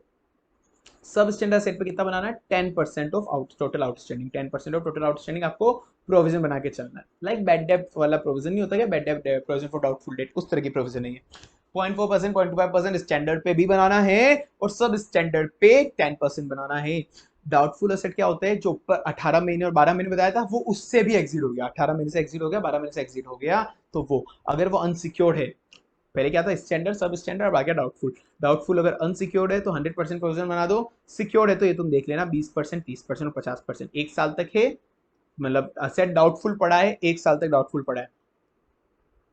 कैसे समझाऊं? चलो, 6 महीने के अंदर यहाँ पे हो गया एनपीए, यहाँ पे प्लस 18 महीने मिल रहे हैं डाउटफुल होने के लिए, प्लस 18 महीने भी एग्जिट हो गया ये यहाँ से। अब अगर यहां से भी +1 ईयर, +1 ईयर तक है तो 20%, और यहां से अगर +2 ईयर पे पहुंच गया ये, मतलब up to 3 year, 1 to 3 year है जो, 1 to 3 ईयर तक पहुंच गया ये, तो 30%, और 3 साल से भी एग्जिट हो गया तो 50%। ये इसकी ऐसी चेंज चल रही है, ठीक है। 0.4, 0.25, 10%, 100% अनसिक्योर पे। सिक्योर है तो 20-30-50, सिक्योर है तो 20-30-50, 1 साल से 3 साल और 3 साल से ज्यादा। लॉस असेट है तो 100%, चाहे वो सिक्योर हो अनसिक्योर हो, लॉस असेट है तो मतलब 100% प्रोविजन बनाना है, चाहे वो सिक्योर हो या अनसिक्योर हो। अब लॉस असेट कैसे आइडेंटिफाई होगी? या तो इंटरनल ऑडिटर ने बोला है, उसकी भविष्यवाणी करिए, मतलब उसने चेकिंग वगैरह से पता करा है कि ये इंटरनल ऑडिटर या एक्सटर्नल ऑडिटर ने बोला है कि लॉस असेट है, या फिर अपन को खुद को कंपनी को लग गया कि अब रिकवर नहीं हो पाएगा, सिक्योरिटी की वैल्यू डाउन हो गई है, फ्रॉडुलेंट एक्ट कुछ था, ऐसा कुछ पकड़ में आया है, ऐसी कोई भी कंडीशन हो गई तो 100% राइट ऑफ कर दो। If for any reason it remain in book, provide for 100% provision, ठीक है। What is NPA? एनपीए क्या होता है समझाने की जरूरत है? बैंक चैप्टर में ऑलरेडी समझा चुका हूँ, वहां पे 90 डेज था, यहाँ पे 6 मंथ है, यहाँ पे 6 मंथ, वहां पे क्या था 90 डेज था। असेट के अंदर इंटरेस्ट ओवर ड्यू हो गया, more than greater than up to 6 month, 6 month, 6 महीने से ज्यादा। टर्म लोन के अंदर इंटरेस्ट या इंस्टॉलमेंट ओवर ड्यू हो गई। डिमांड लोन के अंदर कॉल अपन कर चुके हो पर अभी तक उसने 6 महीने से पैसा नहीं चुकाया। बिल के अंदर ओवर ड्यू हो गया है बिल, 6 मंथ बिल, मतलब जो बिल रिसीवेबल बिल पेपर वाले होते हैं वो, short term loan, advance, any due, कोई भी कुछ भी चीज है। और एक ये चीज जो बैंकिंग के अंदर भी थी, अगर कोई भी एक बैंक से, आपकी एक एनबीएफसी से 3 फैसिलिटी चल रही थी, 3 क्रेडिट फैसिलिटी चल रही थी, एक एनबीएफसी से क्रेडिट फैसिलिटी 1 चल रही थी, 2 चल रही थी, 3 चल रही थी, अगर कोई भी एक एनपीए हो गई, ये एनपीए हो गई, चाहे ये दोनों सही भी क्यों नहीं चल रही है तो भी इसको डीम्ड एनपीए मान लेंगे, इनको भी एनपीए करार दे दिया जाएगा। एक कोई भी क्रेडिट फैसिलिटी एनपीए से अगर आपकी हुई तो उस सेम एनबीएफसी की अदर फैसिलिटीज भी उसी कस्टमर से एनपीए मान ली जाएगी, ठीक है। ये लास्ट वाला पॉइंट अपना इधर हो गया। General audit procedure for on NBFC. सारी एनबीएफसी, ऑल एनबीएफसी पे जनरल ऑडिट प्रोसीजर क्या लगता है? मिस्टर, चलो ये तो तुम पढ़ लेना, नॉर्मल चीजें। जनरल ऑडिट प्रोसीजर क्या है? अरे बीसी पीसी नहीं चल रहा है तो मैं ऑडिट कैसे करूं? अरे बीसी पीसी नहीं चल रहा है तो मैं ऑडिट कैसे करूं? इसका बीसी, बीसी मतलब तुम जानते ही हो, क्या जानते हो? भैरव चंद्र। भैरव चंद्र, तुम पता नहीं क्या जानते हो, यहाँ पे बीसी मतलब है भैरव चंद्र, ठीक है ना, भैरव चंद्र, ओके। अरे बीसी, अरे से रे, र, अरे से रे, र मतलब आर होता है ना। अरे बीसी, जब पीसी ही नहीं चल रहा तो मैं ऑडिट कैसे करूं? हम्म, अरे बीसी जब पीसी नहीं चल रहा तो ऑडिट कैसे करूं? तो अब जनरल ऑडिट प्रोसीजर क्या होता है एनबीएफसी में? अरे बीसी जब पीसी नहीं चल रहा तो ऑडिट कैसे करूं? बीसी से सबसे पहले असर्टेन करना है अपन को बिजनेस ऑफ कंपनी, कंपनी का बिजनेस कैसा है। फिर उसके बाद सी से इंटरनल कंट्रोल देखने कंपनी के, मतलब एनबीएफसी के। फिर बीसी पीसी ही नहीं चल रहा, अरे बीसी पीसी ही नहीं चल रहा। आर से क्या था फर्स्ट ऑफ ऑल? अरे र से R, registration with RBI. PC, P से प्रोडेंशियल नॉर्म, सी से क्लासिफिकेशन, ठीक है ना, पी से प्रोडेंशियल नॉर्म क्लासिफिकेशन। बी से क्या करना है? आर से चलो, आर से क्या करना है? फिर registration with NBF, registration with RBI check करना है। बी से बिजनेस देखना है। सी से कंट्रोल चेक करने हैं। पी से अपन को प्रूडेंशियल नॉर्म चेक करने हैं। सी से क्लासिफिकेशन चेक करना है, ठीक है ना। अब बिजनेस कैसे चेक करना है? Ascertain the business of a company to reading the memorandum and article of association, ये देखना है। और प्रिंसिपल बिजनेस एक्टिविटी क्या है एनबीएफसी की, वो चीज चेक करनी है कि वो हाउसिंग फाइनेंस करती है, इंफ्रास्ट्रक्चर फाइनेंस करती है, या कौन सी तरह की एनबीएफसी है वो। इंटरनल कंट्रोल चेक करना है, उसकी अकाउंटिंग सिस्टम और इंटरनल कंट्रोल अपन अच्छे से समझेंगे। Registration with RBI, her company को, हर एनबीएफसी को रजिस्ट्रेशन लेना कंपलसरी होता है। तो क्या कंपनी ने, एनबीएफसी ने रजिस्ट्रेशन ले लिया है आरबीआई से? उसकी रजिस्ट्रेशन सर्टिफिकेट अपन ले लेंगे। क्या वो मिनिमम नेट आउट फंड जो 2 करोड़ का था वो रखती है नहीं रखती है, वो ऐसा, वो सारी चीजें अपन चेक करेंगे। क्लासिफिकेशन देखेंगे कि उसने क्लासिफिकेशन प्रॉपर कर रखा है, स्टैंडर्ड, सब स्टैंडर्ड किसको कहते हैं, लॉस असेट, डाउटफुल असेट, वो सब असेट के हिसाब से उसने असेट को क्लासिफाई कर रखा है। प्रूडेंशियल नॉर्म वो चेक करेंगे। प्रूडेंशियल नॉर्म जो मैंने तुमको समझाए थे, अलग अलग तरह के होते हैं। इनकम रिकॉग्नाइज कैसे करना है, इनकम मतलब एनपीए के ऊपर, ऐसे तो अक्रूड बेसिस पे होती है, बाकी एनपीए होगा तो जब रियलाइज होगी तभी करेंगे एनपीए के अंदर। तो इनकम फ्रॉम इन्वेस्टमेंट कैसे अकाउंटिंग करनी है, अकाउंटिंग स्टैंडर्ड कौन से लगेंगे, अकाउंटिंग ऑफ इन्वेस्टमेंट कैसे करना है, सेट क्लासिफिकेशन कैसे करना है, बैड डेब्ट की प्रोविजनिंग कैसे करनी है, कैपिटल एडिक्वेसी नॉर्म, ये बहुत सारी चीजें हैं। और एक प्रोहिबिशन होता है कि खुद की असेट, मॉर्गेज लोन समझते हो, सामने वाले को असेट दी तो अपन उसको लोन देते बदले में, तो मॉर्गेज लोन खुद ने अपने खुद की कंपनी के कोई शेयर से, एनबीएफसी के खुद के शेयर है, तो खुद के शेयर के बदले अपन किसी को मॉर्गेज, उसको खुद के शेयर को अपन को मॉर्गेज कर रख के किसी को लोन नहीं दे सकते। खुद का जो शेयर है वही सामने वाले बंदे ने अपने कंपनी के शेयर खरीद रखे, वो खुद अपनी कंपनी के शेयर मॉर्गेज दे के दे रहा है अपन को, और वो अपन से लोन मांग रहा है, ऐसा अलाउ नहीं है। ऐसे ही कुछ रिस्ट्रिक्शन होती है कि एक ग्रुप्स होते हैं अलग अलग तरह के, कि ये जो रिलेटेड कंपनी के जितने भी ग्रुप है, कंपनी के रिलेटेड कंपनी ग्रुप है, या कोई भी एक स्पेसिफिक क्राइटेरिया होता है कि कंसंट्रेशन, की इस टाइप के इंडिविजुअल को, इतने टाइप के ग्रुप को आप मैक्सिमम 10% तक लोन ही दे सकते हो। एक किसी इंडिविजुअल को मैक्सिमम अपनी कंपनी के लोन में 10% लोन दे सकते हो, पूरे ग्रुप को मिला के 20% तक ही लोन दे सकते हो उनको। ये कुछ कंसंट्रेशन नॉर्म्स होते हैं, ठीक है ना, वो सारी ये सब प्रूडेंशियल नॉर्म कहलाते हैं। ये तो यू याद हो जाएंगे, सिर्फ पढ़ लेना, ठीक है, okay. Then audit procedure for specific NBFC, specific NBFC कौन कौन सी होती है? सबसे पहले एनबीएफसी एक्सेप्टिंग पब्लिक डिपॉजिट, जो एनबीएफसी पब्लिक डिपॉजिट एक्सेप्ट करिए उसमें क्या क्या स्पेसिफिक प्रोसीजर आपको लगाने पड़ेंगे। अब इसकी एक सीक्वेंस होगी, कोई भी एनबीएफसी पब्लिक डिपॉजिट अगर एक्सेप्ट करिए तो इसकी एक सीक्वेंस होगी, प्रोसेस होगा पूरा का पूरा। प्रोसेस कैसे होगा कि सबसे पहले मुझे क्रेडिट रेटिंग ऑब्टेन करनी पड़ेगी। मुझे अगर पब्लिक डिपॉजिट लेनी है तो मुझे क्या करनी पड़ेगी? सबसे पहले क्रेडिट रेटिंग ऑब्टेन लेनी पड़ेगी। अगर मेरी क्रेडिट रेटिंग अच्छी है, कि मैं एनबीएफसी हूँ, मेरी क्रेडिट रेटिंग अच्छी है, अगर मेरी क्रेडिट रेटिंग अच्छी है तो ही मैं एक डिपॉजिट एक्सेप्ट कर पाऊंगा, वरना नहीं कर पाऊंगा। तो मैं सबसे पहले मेरी क्रेडिट रेटिंग लूंगा। क्रेडिट रेटिंग लेने के बाद अब मैं क्रेडिट अच्छी आ गई तो अब मैं सामने वाले से एक एप्लीकेशन लूंगा, डिपॉजिट की एप्लीकेशन, डिपॉजिट की एप्लीकेशन भी तो देखा सामने वाला, डिपॉजिट की जब वो एप्लीकेशन लेगा, डिपॉजिट की एप्लीकेशन आई, तो मैं बोर्ड रिजोल्यूशन पास करूंगा कि भाई मेरे पास डिपॉजिट की एप्लीकेशन आई है, अपन को एक्सेप्ट कर लेना, एक्सेप्ट करना मना तो नहीं है ना, एक्सेप्ट करना मना तो नहीं है ना। पहले मैंने क्या करा? क्रेडिट रेटिंग ली। क्रेडिट रेटिंग लेने के बाद सामने वाले से कोई डिपॉजिट की एप्लीकेशन आई, डिपॉजिट एप्लीकेशन आने के बाद मैंने एक बोर्ड का रिजोल्यूशन पास करा कि भाई मैं एक्सेप्ट कर लूँ ना, एक्सेप्ट करना मना तो नहीं है ना, वो डिपॉजिट कर लूंगा। फिर उसके बाद जैसे ही मैंने एक्सेप्ट करा, वो डिपॉजिट रजिस्टर में उस बंदे का नाम लिख लूंगा, डिपॉजिट रजिस्टर में उस बंदे का नाम लिख लूंगा कि इससे मैंने एक्सेप्ट करी। फिर जब वो जो मेरे पास पैसा आ गया तो उस पैसे का करूंगा कि एनपीएफ से उस पैसे को मैं जेब में रख के घूमूंगा तो नहीं इधर उधर, अब उसको क्या इन्वेस्ट ही करूंगा ना, ऑफकोर्स। अब वो पैसा आ गया तो उसको इन्वेस्ट कर दूंगा, ईयर एंड पे इंटरेस्ट ले लूंगा, दे दूंगा, मतलब इंटरेस्ट, एक तो इन्वेस्टमेंट से इंटरेस्ट आएगा और जिसने डिपॉजिट दिया उसको इंटरेस्ट देना है, और एक क्लोजिंग रिटर्न भी फाइल कर दूंगा, ठीक है। अब यही है, क्रेडिट रेटिंग ले ली मैंने, सबसे पहले क्रेडिट रेटिंग ले ली। क्रेडिट रेटिंग से मैंने रिटर्न एप्लीकेशन ली डिपॉजिटर से, डिपॉजिटर से रिटर्न एप्लीकेशन आई तो मैं बोर्ड रिजोल्यूशन पास कर दिया डिपॉजिट एक्सेप्ट करने का। फिर मैंने डिपॉजिट रेशन में उसका नाम लिख दिया, फिर जो पैसा आया था उसको मैंने इन्वेस्टमेंट कर दिया, फिर बाद में ईयर एंड पे इंटरेस्ट भी, लेन देन ले लिया और रिटर्न भी फाइल कर दिया, ठीक है। तो अब मुझे क्या चेक करना है कि क्रेडिट क्रेडिट रेटिंग ले तो ली थी ना बंदे ने, कंपनी एनबीएफसी ने क्रेडिट रेटिंग ली तो ली थी ना अपना डिपॉजिट एक्सेप्ट करने के पहले। और जो भी डिपॉजिटर है अगर कोई एक्सेप्ट अपन को डिपॉजिट दे रहा है तो उससे रिटर्न एप्लीकेशन कंपनी ने ली है नहीं ली है। और कोई भी अगर कंपनी ने ऐसा रिजोल्यूशन पास तो नहीं कर रखा ना कि he will not accept, it will not accept the deposit in future, कोई भी फ्यूचर में डिपॉजिट एक्सेप्ट नहीं करेगी, ऐसा कोई बोर्ड रिजोल्यूशन पास तो नहीं कर रखा है ना, डिपॉजिट रजिस्टर मेंटेन तो कर रखा है ना, वो मैं चेक करूंगा। Investment is made in liquid asset, liquid asset होती है उसमें मैं केवल इन्वेस्टमेंट कर सकता हूँ, कुछ स्पेसिफाइड असेट होती है उसमें। इंटरेस्ट कैलकुलेशन देखूंगा कि ज्यादा या कम इंटरेस्ट तो पे नहीं करा है। और फिर मैं प्रिस्क्राइब रिटर्न होते हैं वो फाइल करनी पड़ेगी एनबीएफसी को, कुछ रिटर्न होते हैं उनके लिए, आरबीआई के अंदर बैंक कुछ आरबीआई को रिटर्न फाइल करने होते हैं, वैसे एनबीएफसी को कुछ रिटर्न फाइल करने होते हैं, टाइमली बेसिस पे वो चीज चेक कर लूंगा। अब एनबीएफसी के प्रूडेंशियल नॉर्म में कैसे चेक करूंगा, एनबीएफसी के प्रूडेंशियल नॉर्म कैसे चेक करने हैं।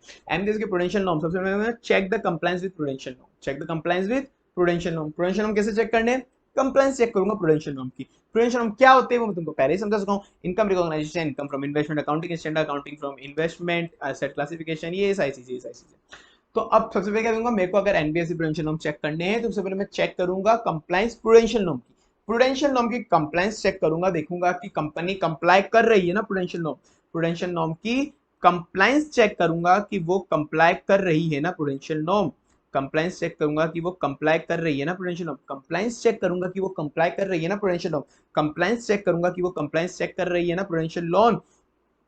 जब मतलब एक तो ये चीज हो गई। अब यहाँ पे whether the NBFC compliant with the prudential norm, जो भी क्लासिफिकेशन होते हैं स्टैंडर्ड, सब स्टैंडर्ड, डाउटफुल, लॉस, उस हिसाब से ही उन्होंने क्लासिफाई कर रखा है एसेट को। डिमांड एंड कॉल लोन, जो भी डिमांड, कॉल लोन नहीं होते, कभी भी लोन को मैं वापस रीपे करने के लिए मंगा सकता हूँ, उसके लिए पॉलिसी इंप्लीमेंट कर रखी है ना। ये 2 पॉइंट तो एक जैसा हो गया, ये अलग से, और ये 2 पॉइंट एक जैसा। कंप्लायंस चेक करूंगा कि कंप्लाई तो कर रही है ना, कंप्लायंस चेक करूंगा कि कंप्लाई तो कर रही है ना। विद ये 2 पॉइंट है एनपीए के रिलेटेड, 2 पॉइंट किसके, एनपीए के रिलेटेड, कि एनपीए की इनकम होगी वो रियलाइजेशन बेसिस पे ही मैं रिकॉर्ड करूंगा। अगर पिछले साल कोई एनपीए था, इस साल वो एनपीए मैंने नहीं माना कि इस बार एनपीए से हो सकता है वो स्टैंडर्ड हो गई हो, तो वो सारी चीज मुझे चेक करनी पड़ेगी, स्टैंडर्ड क्यों हुआ, असली में पैसा मिला था क्या, क्या चीजें हुई थी। Classified as NPA in the previous year also continue to show as in current year. ठीक है, चलो। ऑडिटर चेकलिस्ट इन जनरल, अब ऊपर तो हो गई अपनी जो स्पेसिफिक एनबीएफसी की थी, अब कोई इन जनरल में बाकी बची हुई एनबीएफसी की कैसे ऑडिट करूंगा इन जनरल। जैसे बाकी बची हुई में क्वेश्चन आता है हर बार, investment company, credit company, investment company, investment credit company. पहले इन्वेस्टमेंट कंपनी अलग होती थी, इन्वेस्टमेंट कंपनी अलग होती थी, क्रेडिट कंपनी अलग होती थी। अभी नए एरा के अंदर, मतलब जो नई मॉड्यूल है और नए में असली में यही हो गया है कि इन्वेस्टमेंट क्रेडिट कंपनी एनबीएफसी को एक मर्जी कर दिया है। ठीक है ना। तो मैं कैसे चेक करूंगा इन्वेस्टमेंट क्रेडिट कंपनी के अंदर, तीन रिलेटेड पॉइंट, 3-4 रिलेटेड पॉइंट है इसके अंदर। शेयर्स के रिलेटेड पॉइंट है, इनकम रिकॉग्नाइजेशन रिलेटेड पॉइंट है, असेट रिलेटेड पॉइंट है। किसके रिलेटेड, शेयर्स के रिलेटेड। एक तो share, income, asset, share, income, asset, और कुछ other point, shares, income, asset, कुछ other point, share, income, asset, कुछ अदर पॉइंट। शेयर के रिलेटेड है कि जो भी शेयर होगा, इन्वेस्टमेंट कंपनी उसने शेयर के अंदर का इन्वेस्ट कर रखा हो, तो मेरे को या तो शेयर को फिजिकली वेरीफाई करके आना पड़ेगा, या तो शेयर को फिजिकली वेरीफाई करके आना पड़ेगा, या फिर जिस डिपॉजिटरी के पास पड़े, या फिर जिस डिपॉजिटरी के पास पड़े उससे कंफर्मेशन मंगाना पड़ेगा। ठीक है, या तो शेयर को फिजिकली वेरीफाई करूंगा मैं, या फिर जिस डिपॉजिट के पास पड़े उससे वेरीफाई करूंगा। एक और चीज मैंने समझाई थी कि खुद के एसेट के बदले आप फाइनेंस नहीं कर सकते, physically verify all the share, या फिर डिपॉजिटरी से कंफर्मेशन लूंगा। NBFC not advance any long against security of its own share, खुद की शेयर की सिक्योरिटी रख के आप एडवांस नहीं दे सकते। अब एस इनकम रिकॉग्नाइजेशन वगैरह के अंदर कोई अकाउंटिंग स्टैंडर्ड फॉलो करना पड़ेगा, इनकम को कैसे रिकॉग्नाइज करना है वो सब एस 13 फॉलो करना पड़ेगा। Accounting of investment, dividend income जब डिक्लेयर होगी तभी मैं अकाउंट करूंगा, ये सब इनकम के रिलेटेड पॉइंट है, accept in case of NPA, जब एनपीए कब रिकॉग्नाइज करेंगे, जब असली में रियलाइज हो जाएगा। असेट रिलेटेड पॉइंट क्या हो सकते हैं, क्लासिफाई सही होगा, वैल्यूएशन सही होगा। ठीक है ना, यही तो होता है असेट रिलेटेड पॉइंट। एक तो क्लासिफिकेशन देखना पड़ेगा मुझे लोन एडवांस का कि स्टैंडर्ड, सब स्टैंडर्ड, आउटफुल सब सही है। Investment valued in accordance with the NBFC prudential norm, valuation. Other point कुछ मैं और क्या देख सकता हूँ, बोर्ड मिनट चेक करूंगा, purchase and sale of investment की बोर्ड मिनट के में डिसीजन हुआ था ना इस इन्वेस्टमेंट को सेल परचेज करने के लिए, कोई भी ब्रोकर से जो कॉन्ट्रैक्ट नोट है उसको वेरीफाई कर लूंगा। Not invested in excess of limit to single borrower और ग्रुप में, नहीं पता single person, single related party और सिंगल ग्रुप को आप मैक्सिमम इतना ही आप लैंड कर सकते हो, उसके कुछ प्रूडेंशियल नॉर्म्स हैं वो फॉलो करने पड़ेंगे।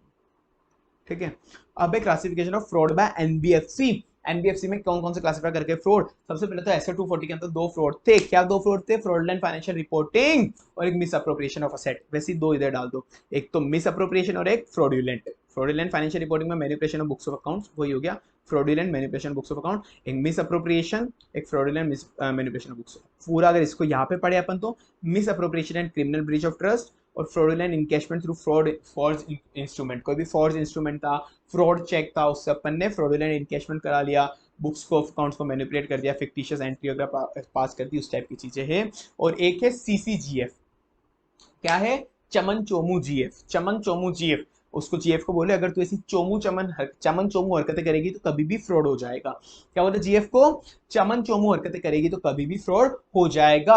चमन चोमू जीएफ, चमन चोमू जीएफ, कभी भी अगर ऐसी चमन चोमू हरकतें करेगी तो कभी भी फ्रॉड हो जाएगा। चमन चोमू जीएफ, चमन चोमू जीएफ, चमन चोमू जीएफ, सीसीजीएफ, सीसीजीएफ, सीसीजीएफ। दो तो ऐसे 240 वाले फ्रॉड हो गए, फिर सीसीजीएफ चमन चोमू फ्रॉड, चमन चोमू फ्रॉड, चमन चोमू जीएफ फ्रॉड। अगर चमन चोमू वाली हरकतें करी जीएफ ने तो कभी भी फ्रॉड हो जाएगा।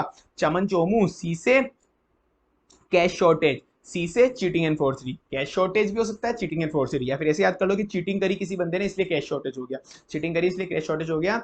और जीएफ से ग्रेटिफिकेशन मतलब इलीगल ग्रेटिफिकेशन, और एक फॉरेन एक्सचेंज ट्रांजेक्शन में इरेगुलरिटी, फॉरेन एक्सचेंज ट्रांजेक्शन में इरेगुलरिटी। ठीक है, तो अनऑथोराइज क्रेडिट फैसिलिटी दी है अपन ने किसी को, क्रेडिट फैसिलिटी अनऑथोराइज दे दी अपन ने किसी को, इलीगली अपन ने उसको ऑथोराइज कर दिया लोन वगैरह।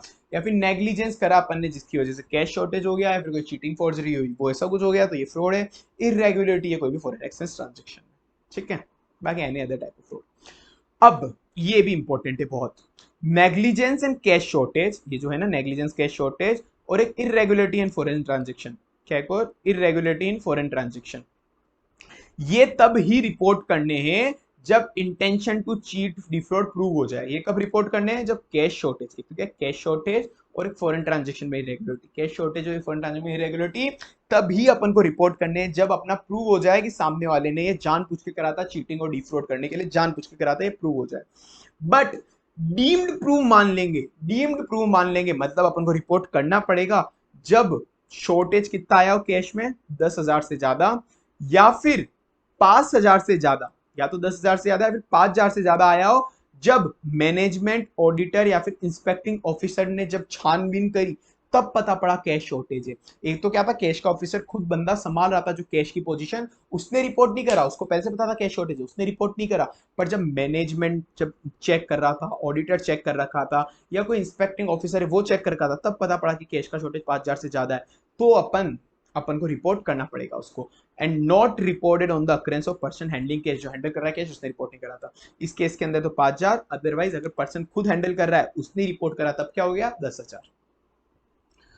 Auditor duty compliance with the NBFC report RBI direction, मैंने कहा था। और इसके अंदर एनबीएफसी में कितनी रिपोर्ट सबमिट होती है? 3 रिपोर्ट सबमिट होती है, शेयर होल्डर को, आरबीआई को, बोर्ड ऑफ डायरेक्टर को, शेयर होल्डर को, आरबीआई को, बोर्ड ऑफ डायरेक्टर को। ठीक है ना, तो शेयर होल्डर को तो सेक्शन 143 के अंदर सबमिट होती है, उसके अलावा बोर्ड ऑफ डायरेक्टर आरबीआई को भी सबमिट होती है। आरबीआई को एक्सेप्शन रिपोर्ट जाती है, बोर्ड ऑफ डायरेक्टर को स्पेसिफाइड मैनर में एक रिपोर्ट जाती है। चलो बताता हूँ बोर्ड ऑफ डायरेक्टर को क्या रिपोर्ट जाती है। हर एनबीएफसी के अंदर ये रिपोर्ट जाएगी, बहुत बेसिक चीज है, सारी एनबीएफसी के अंदर ये रिपोर्ट जाएगी। रिपोर्टिंग के अंदर, रिपोर्टिंग में क्या जाएगी?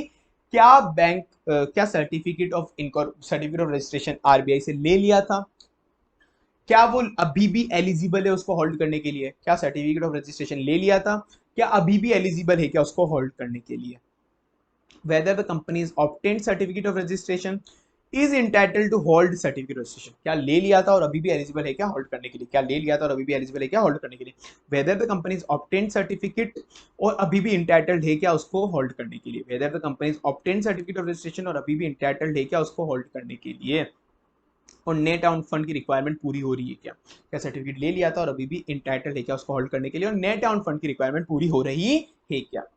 Submit the certificate from the statutory auditor that it's holding the COR. statutory auditor certificate देगा कि COR सर्टिफिकेट रजिस्ट्रेशन होल्ड करता है, एलिजिबल भी है होल्ड करने के लिए। किसको रिपोर्ट सबमिट करेगा?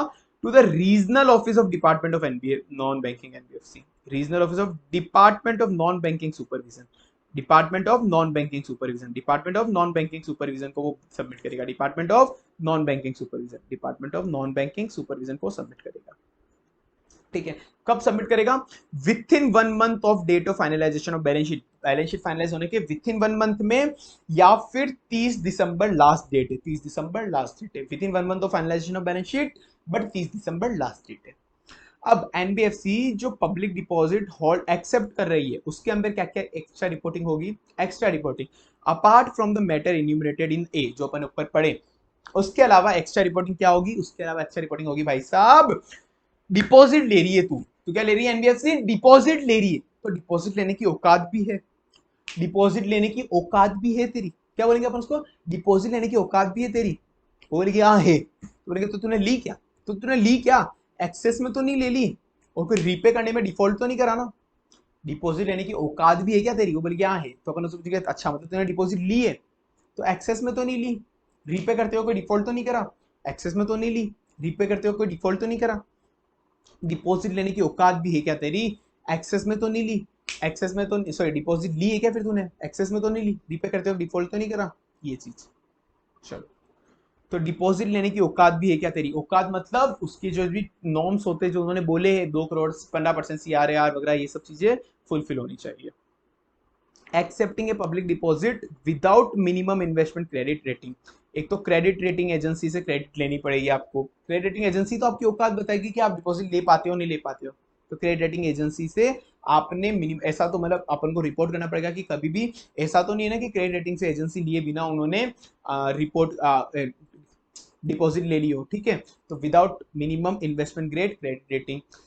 और एक और जो क्रेडिट रेटिंग जिस इन्वेस्ट क्रेडिट रेटिंग एजेंसी से लिए, क्रेडिट रेटिंग एजेंसीज बहुत सारी होती है ना, इकरा होती है और ऐसी बहुत सारी एजेंसीज होती है जो क्रेडिट रेटिंग देती है कंपनी को, तो जो भी क्रेडिट रेटिंग जिस भी कंपनी से ली आपने वो एनबीएफसी के अंदर रजिस्टर्ड थी ना, लिस्टिंग थी ना, क्योंकि एनबीएफसी ने कोई लिस्ट निकाल रखी है कि आपको अगर एनबीएफसी बनना है, रजिस्ट्रेशन लेना है, तो इन कंपनीज से इन क्रेडिट रेटिंग एजेंसी से आपको क्रेडिट रेटिंग लेनी पड़ेगी, तो क्रेडिट रेटिंग एजेंसी लिस्टेड है ना अपनी एनबीएफसी के अंदर डायरेक्शन के अंदर, तो आपने क्रेडिट रेटिंग ली क्या और क्रेडिट रेटिंग एजेंसी सही वाली है, क्रेडिट रेटिंग ली क्या क्रेडिट रेटिंग एजेंसी सही वाली है, तो औकात है क्या, औकात किससे कितना पड़ेगी, क्रेडिट रेटिंग एजेंसी से और एक सीआरआर से, मिनिमम सीआरआर जितना बोलता है उतना सीआरआर तो मेंटेन करना ही पड़ेगा, औकात है क्या मतलब क्रेडिट रेटिंग एजेंसी भी सही है और सीआरआर भी उतना है, डिपॉजिट मतलब तूने बोलेंगे हाँ है औकात तो है, मतलब तूने डिपॉजिट ली है, मतलब तूने डिपॉजिट ली है, एग्जीड तो नहीं कर ली ना, मतलब मिनिमम डिपॉजिट लेनी थी मैक्सिमम उससे ज्यादा तो नहीं ले ली, रीपे करने में डिफॉल्ट तो नहीं करा, डिपॉजिट ली है, एग्जिट तो नहीं करी, डिफॉल्ट तो नहीं करा,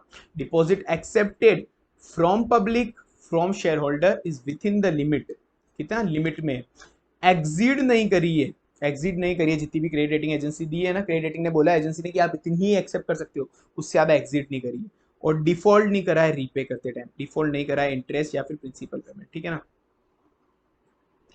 सम compliance and norms to follow, उसके अलावा कुछ पॉइंट अलग से, कुछ कंप्लाइंस आपको अलग से फॉलो करनी है, प्रूडेंशियल नॉर्म आपको फॉलो करने पड़ेंगे, क्वार्टरली रिटर्न देना पड़ेगा, प्रूडेंशियल नॉर्म फॉलो करे उसका रिटर्न देना पड़ेगा डिपॉजिट का, और कभी भी ओपनिंग या क्लोज कर ओपन कर रहे हो आप नई ब्रांच वगैरह तो उसका आपको एनबीएफसी आरबीआई वाले को, आरबीआई नॉन बैंकिंग सुपरविजन को आपको रिपोर्ट करनी पड़ेगी, ठीक है।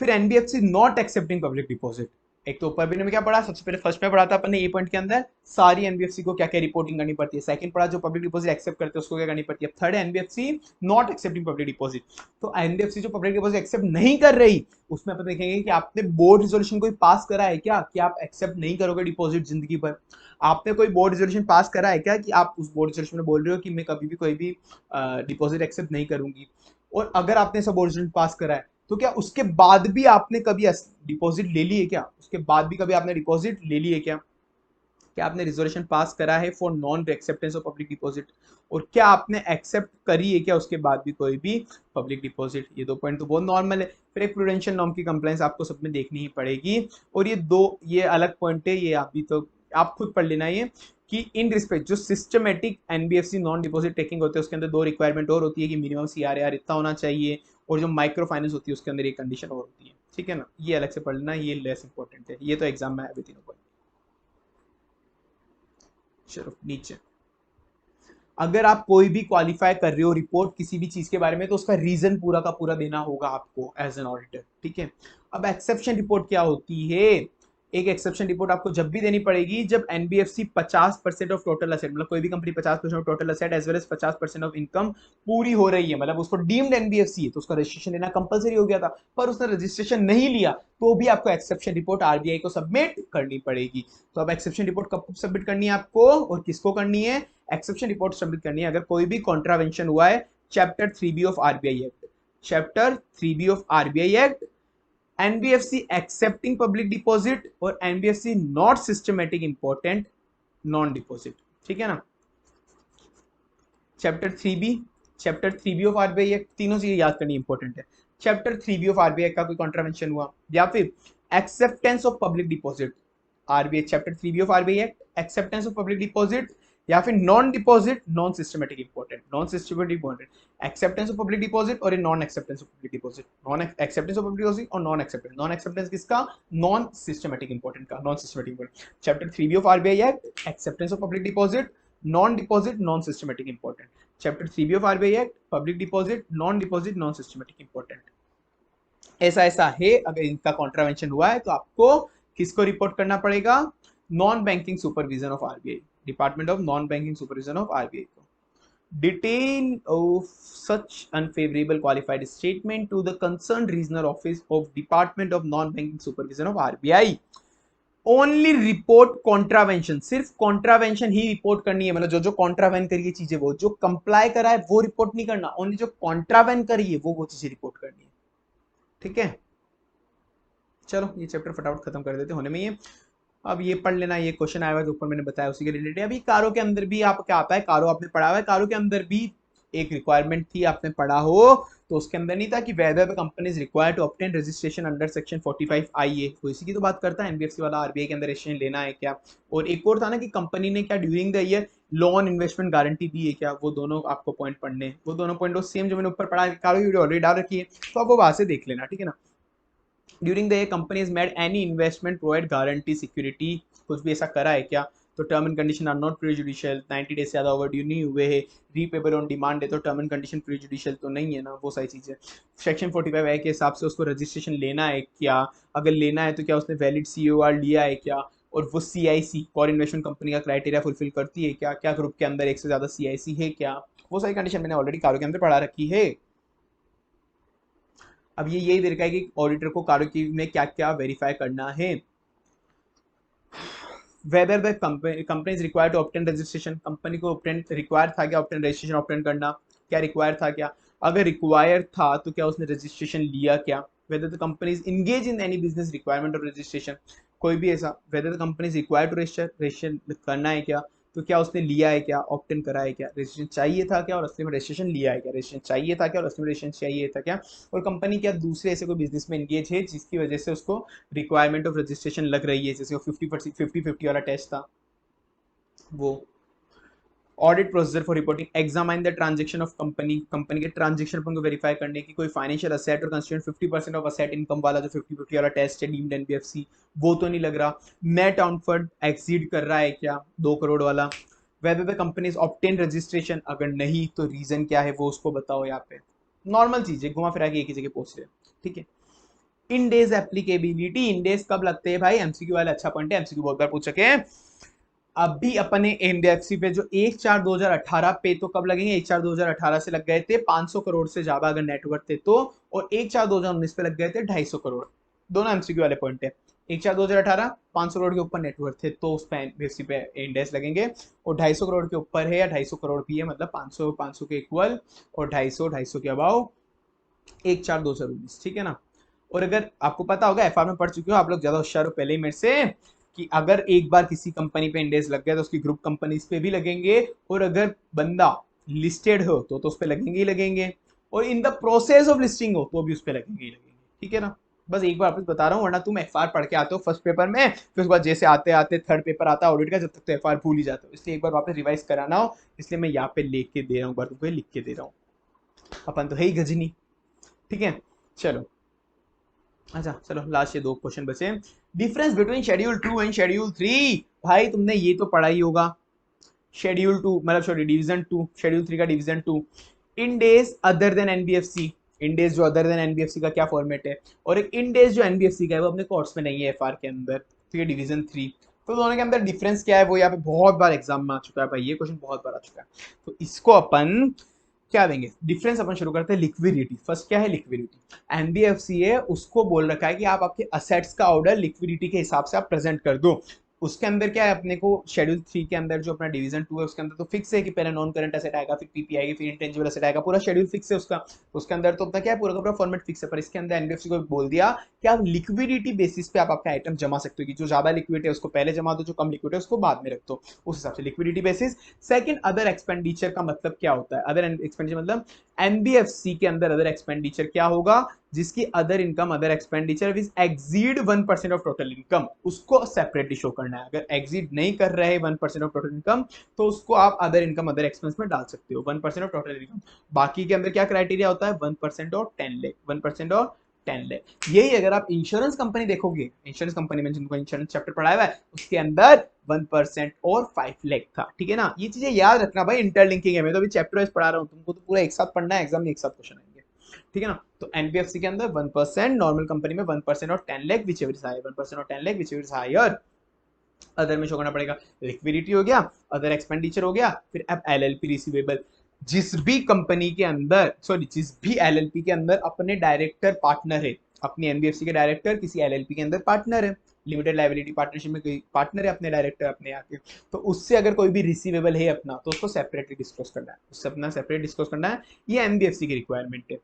Other comprehensive income, other comprehensive income जो नॉर्मली अपन जो शो करते हैं, नॉर्मली अपन नीचे नोट्स में शो करते हैं, पहले पीएनएल आ गया फिर ओसीआई आ गया, पर इसके अंदर मेन फेस पे शो करना है, पीएनएल के फेस पे शो करना है। क्रेडिट इंपेयर्ड जितने भी ट्रेड रिसीवेबल है उसको सेपरेट डिस्क्लोजर देना है। स्टैट्यूटरी रिजर्व कंडीशन और restriction for distribution attach to the statutory reserve, restriction for distribution of statutory reserve उसको अलग से डिस्क्लोज करना है, ठीक है। तो क्या क्या हो गया, फर्स्ट अपन ने पढ़ा था लिक्विडिटी बेसिस पे, फिर सेकंड अपन ने पढ़ा था अदर एक्सपेंडिचर वाला, फिर एक एलएलपी वाला पढ़ा था, उसके बाद ओसीआई वाला पढ़ा था, फिर एक स्टैट्यूटरी रिजर्व वाला पढ़ा था, अच्छा एक क्रेडिट इंपेयर क्रेडिट रिसीवेबल पढ़ा था, ठीक है, ये याद करना।